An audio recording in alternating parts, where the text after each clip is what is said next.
My name is Gary Armony and I'm bringing you this week's CFX update. This is an update for week ending the 13th of November 2020.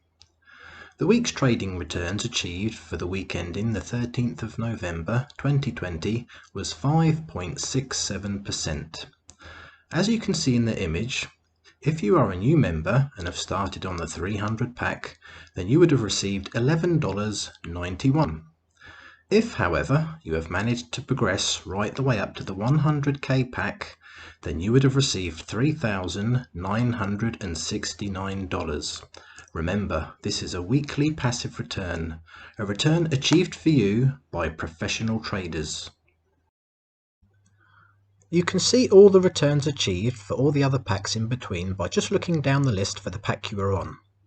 Also remember, these returns are trading returns only and what members will receive even if they have done nothing more than purchase a trading pack.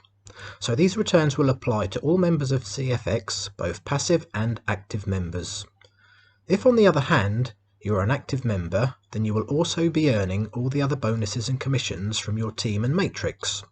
And let's not forget, some passive members may also be earning from the matrix too if they have been lucky enough to receive spillover.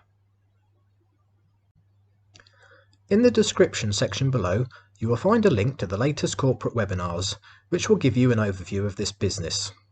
If you have not yet got on board with this remarkable business and need a reminder of what it's all about, then check out my brief overview video. The link to this can also be found in the description section below. Thank you for watching this video, have a great week, and I wish you good health and success in whatever you choose to do.